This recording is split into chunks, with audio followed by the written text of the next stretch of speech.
So yesterday, President Trump fired Jeff Sessions and replaced him with Sessions' former chief of staff. It's a man by the name of Matthew Whitaker. Now, Matthew Whitaker, of course, I'm going to explain who he is and why Donald Trump specifically chose him based on some of the stuff that he said before.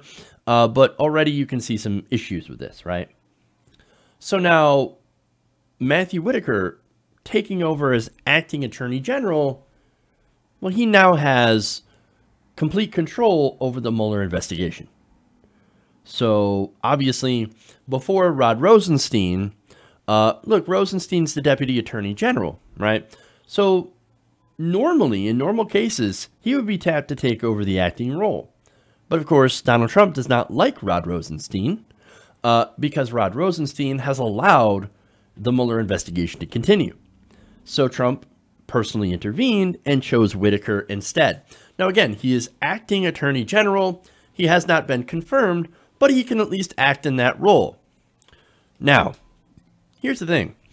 Now, before the midterms, I remember doing a segment where I thought, okay, I think Rosenstein is going to be axed.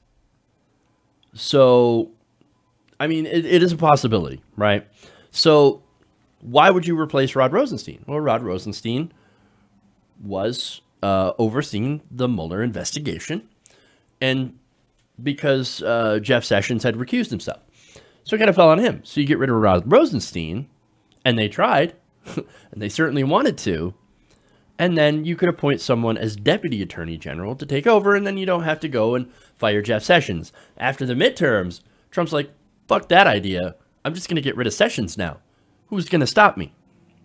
Well, see, that's a good point, too. Now, Sessions, look, firing him was kind of a ballsy move. And that's got a lot of people very nervous. Not only that, but look, what's making people also nervous is the very reason Trump appointed Whitaker in the first place. Now, according to Vox, he aligns with both Trump and Sessions when it comes to issues like crime and immigration.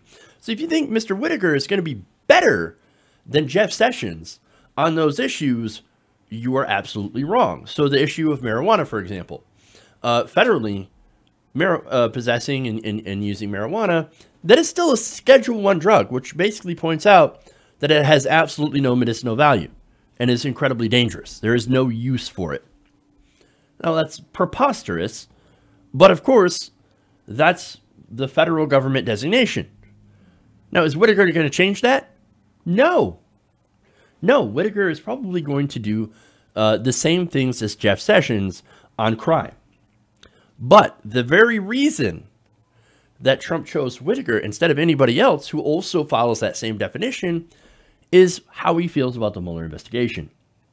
In fact, he has criticized the investigation and has criticized Mueller himself.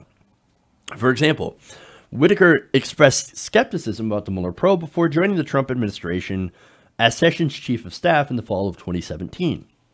Now, he tweeted out, "Worth a read. Note to Trump's lawyer, do not cooperate with Mueller lynch mob." And there are more such tweets along that same vein. Now, and in August of 2017, he wrote an op-ed for CNN. He said, "Mueller has come up to a red line in the Russia 2016 election meddling investigation that he is dangerously close to crossing." Now, what is that line? Well, that line is the same line that President Trump has laid out. If you investigate my finances, that crosses a red line. I don't want you looking into my money.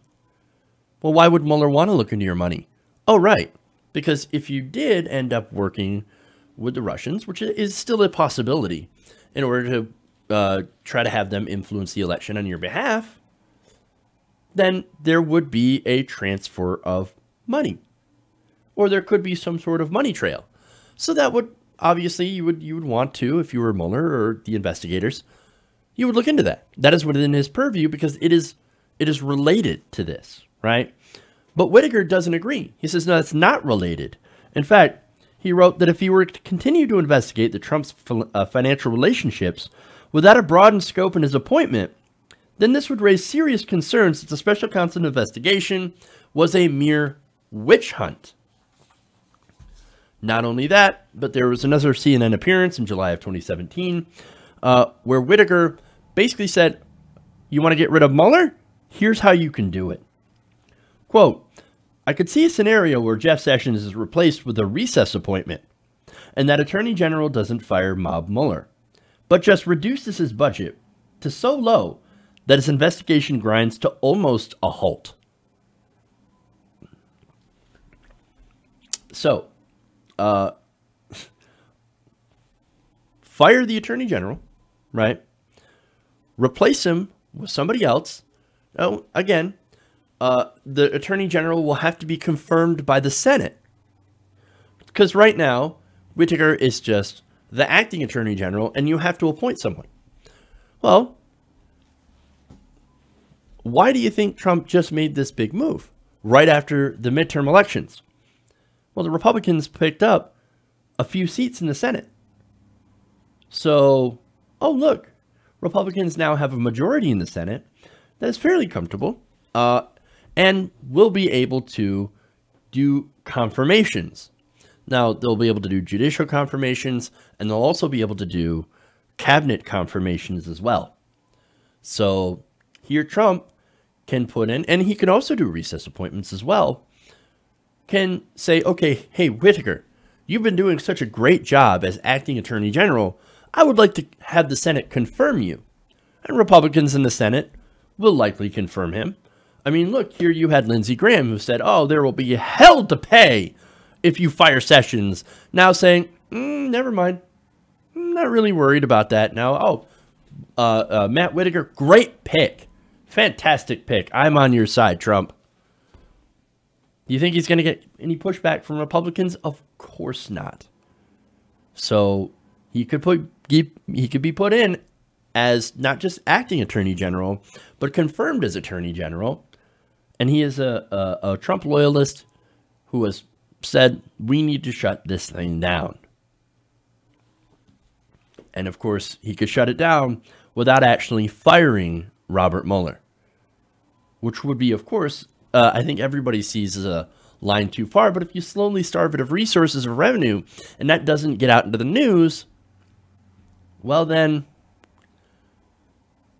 he might just get away with it. It's not an accident what's going on here, that the new guy in charge of the investigation wants to shut the investigation down. It's not an accident that this is happening. So, I don't know. I mean, look, he's also said that there is a legal way for President Trump to fire Special Counsel Robert Mueller, and that it wouldn't constitute obstruction of justice. So, I don't know, man. All I know is if that he tries to do that, well, then we've lost our democracy. Now, there's a good chance maybe that since he has a bias, that he can't get confirmed as Attorney General, and that is possible, and I hope that that happens. But it also could be that while as acting Attorney General, he could shut the whole thing down before he gets replaced. Now, that is another possibility. So either way, if something like that happens and the Republicans go along with it, which I'm assuming that they will, then I think we've lost our democracy. If there's no rule of law anymore, if there's nobody there to hold the president accountable, well then, or he can just shut people down when they try, well then, yeah, we've lost it. And then imagine what happens. I mean, when Trump realizes he's above the law, he's already declared war against the free press. Imagine what else he could do. The crisis is already here. Now the question is whether our checks and balances, our institutions, and the Republicans and Democrats will get together to do the right thing that will allow us to withstand it. I do not have much faith. Hey guys, hopefully you enjoyed that free video. Now I'm going to have to ask you a favor. Between the demonetization and the YouTube algorithm messing around with view counts, etc., we're having a hard time adjusting to the new YouTube reality, which is where you guys come in. See, we have a Patreon, patreon.com/TYTNation, set up to help us rely on you guys, the viewers, instead of big corporate ads. Look, you know the show. You know I'm not in favor of big corporations anyway. So help us transition away from relying on the ad model to pay the bills and sign up to be a patron, patreon.com/TYTNation. That goes a long way to help us keep the lights on. And you guys will know that you're supporting independent progressive media.